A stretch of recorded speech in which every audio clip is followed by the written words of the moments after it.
Varicose veins తో బాధపడుతున్నారా? మన ఏవిస్ హాస్పిటల్లో 4500 రూపాయల లేజర్ స్కానింగ్ ఉచితం. నమస్తే రమగారు. నమస్తే జయ. రమగారు, మనము కోటి సోమవార వ్రతం అని కొంతమంది చేసుకుంటూ ఉంటారు కదా. మ్. ఇది ఎలా చేసుకోవాలి? ఎప్పుడుంది? కార్తీక మాసంలోనే వస్తుంది కదా రమగారు. వస్తుంది. ఇది వ్రతం అంటే వ్రతం అని కాదు జయ.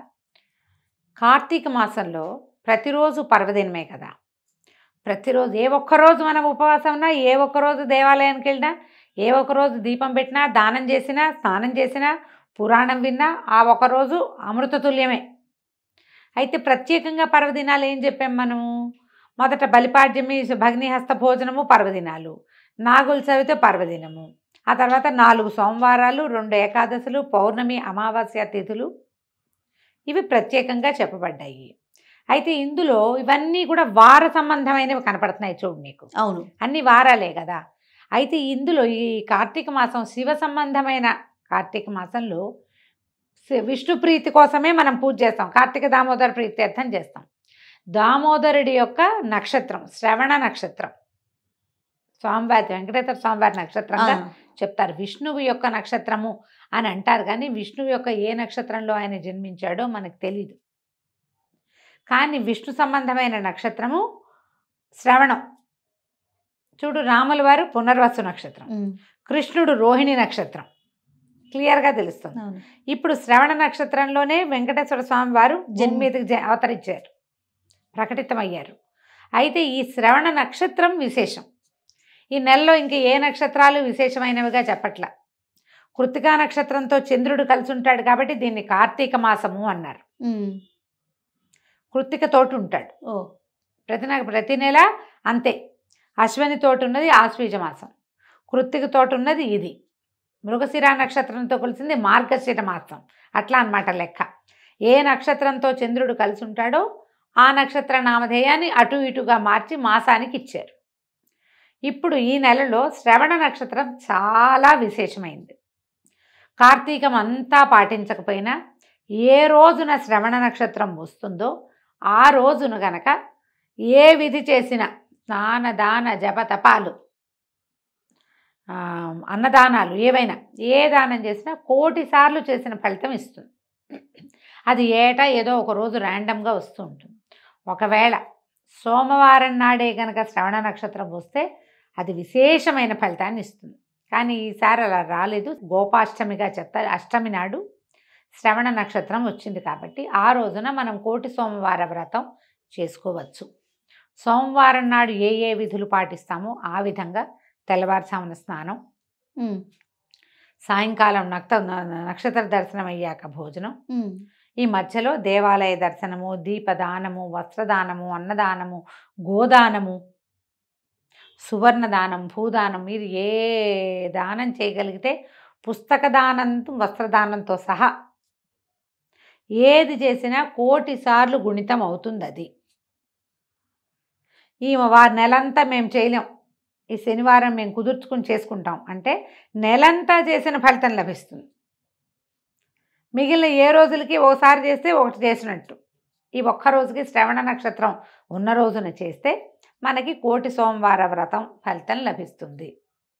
సోమవారం నాడు ఎలా చేస్తాము అంతే. ఆ రోజున రుద్రాభిషేకం చేసుకోవటము, ఏకాదశి రుద్రం అవకాశం ఉంటే అది, ఏకరుద్రమే అవకాశం ఉంటే అది, పార్థివ లింగానికి మట్టితోటి లింగం చేసి దానికి సాంగంగా అభిషేకం చేసుకుంటామంటే అది.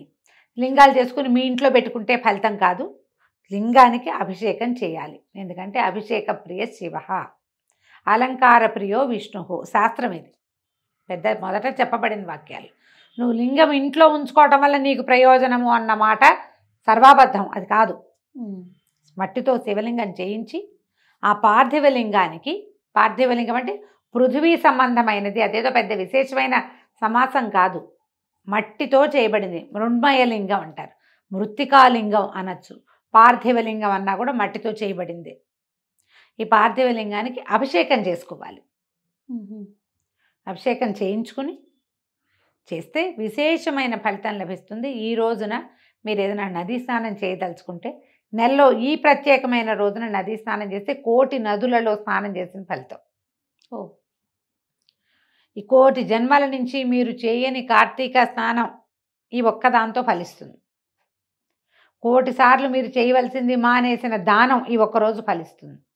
అందుకని విశేషంగా ఈ 1,00,000 సోమవార వ్రతం సంగతి చెప్తారు.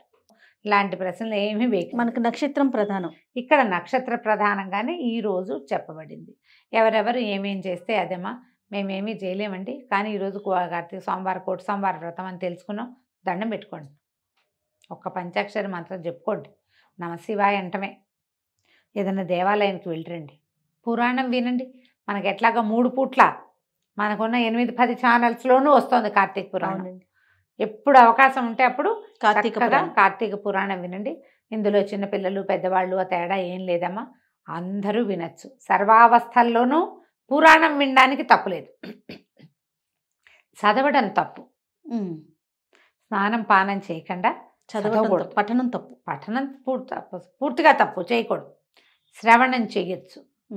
ఏ అవస్థల్లో ఉన్నా సరే మీరు ఆడవాళ్ళకు వచ్చే అవస్థలు కావచ్చు, ఏదైనా కావచ్చు, శ్రవణం చేయవచ్చు. శ్రవణం వల్ల రావాల్సిన ఫలితం తప్పకుండా మీకు లభిస్తుంది. దానికి కారణమైనందుకు సుమన్ టీవీని పరిపరి విధాలుగా ఆశీర్వదించండి. ఎల్లకాలం మీకు ఇలాగే మేము పురాణం చెప్పాలని ఇంత అవకాశం ఇచ్చాం కదా, మరి 4 పూట్ల వినిపిస్తాం కదా. కాబట్టి చక్కగా వినండి. ఈ 1,00,000 సోమవార వ్రతాన్ని సుసంపన్నం చేసుకోండి. ఏడాదికి ఒక్కసారి 1 నెల కార్తీకం. ఆ నెలలో ఇన్ని పర్వదినాలునే చేయగలుగుతామో లేదో, ఈ ఒకరోజు విశేషమైందని తెలుసుకున్నాం కాబట్టి మీకు ఒకవేళ శనివారం కనుక ఉపవాసం అలవాటు ఉంటే ఆ ఉపవాసాన్ని ఉదయానికి రాత్రికి మార్చుకోండి. మీకు అప్పుడు అది ఇది కుదురుతుందా అని చాలామంది అడుగుతారు. ఆ క్లారిటీ కోసమే చెప్తున్నాను. శనివారం ఒక పొద్దు ఉండే అలవాటు ఉన్న వాళ్ళందరూ పగటిని ఒక పొద్దుగా పెట్టుకోండి. అప్పుడు మీరు వెంకటేశ్వర స్వామికి శనివారం చేసినట్టు అవుతుంది, కార్తీకంలో 1,00,000 సోమవార వ్రతం చేసినట్టు కూడా అవుతుంది. విశేషమైన ఫలితం ఏమి అది ఉంది కాబట్టి ఇది మానేయటము అలా ఏం లేదు, 2 వస్తాయి మీకు. చక్కగా సాయంకాలం నక్షత్ర దర్శనం చేసుకుని శివారాధన ముగించుకుని కుదిరితే ఏదైనా దేవాలయంలో దీపం పెట్టొచ్చి చక్కగా భోజనం చేయండి. ఉల్లి వెల్లుల్లి వ్యర్థము, అవి తినకూడదు. ముల్లంగి లాంటి దుంపలు కూడా తినకండి, దుంపలు తినకూడదు. తినకుండా మీరు ఉపవాస విరమణ చేసేటప్పుడు సాత్వికమైన వంకాయ బెండకాయ అలాంటివి ఏవైనా కూరలు చేసుకోవచ్చు. చిక్కుడుకాయ కాకరకాయ అవి పనికొస్తాయి. గుమ్మళ్ళు దుంపలు ఉల్లిపాయ వెల్లుల్లిపాయ లాంటివి ఇవి పనికిరావు.